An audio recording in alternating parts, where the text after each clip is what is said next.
આજે લાભ પાંચમના પવિત્ર દિવસે જામખંભાળિયામાં અમે પ્રાર્થના ફાઉન્ડેશન લોન્ચ કર્યું છે, જે સમરસતા, એકતા, સર્વ સમાજના વિકાસ માટે કાર્ય કરશે.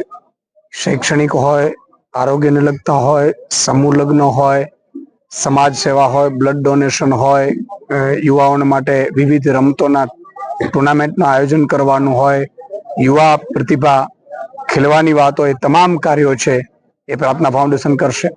સાથે સાથે મહિલાઓ માટે રોજગારીની સુવિધા, યુવાનો માટે રોજગારીની અને ધંધાની, વ્યવસાયની, એના માટે પણ પ્રાર્થના ફાઉન્ડેશન એમને સહયોગ આપશે. તો આ બધા કાર્યો અંતર્ગત આજે દૂર દૂરથી આખા દ્વારકા જિલ્લામાંથી વિવિધ લોકો આવ્યા હતા. પ્રતિભાશાળી વ્યક્તિઓનો આજે સન્માનનો પણ કાર્યક્રમ હતું, સાથે સાથે સ્નેહમિલનનો કાર્યક્રમ હતો અને કલાકારો, આર્ટિસ્ટો, વિવિધ ક્ષેત્રના કલાકારો, વિદ્યાર્થીઓ પ્રતિભાશાળી, માજી સૈનિકો, શહીદો, સારા વ્યક્તિત્વો, સંસ્થાના વિવિધ આગેવાનો, એ તમામનો આજે અહીંયા સન્માન કરી હું પણ મારી જાતને ધન્યતા અનુભવું છું.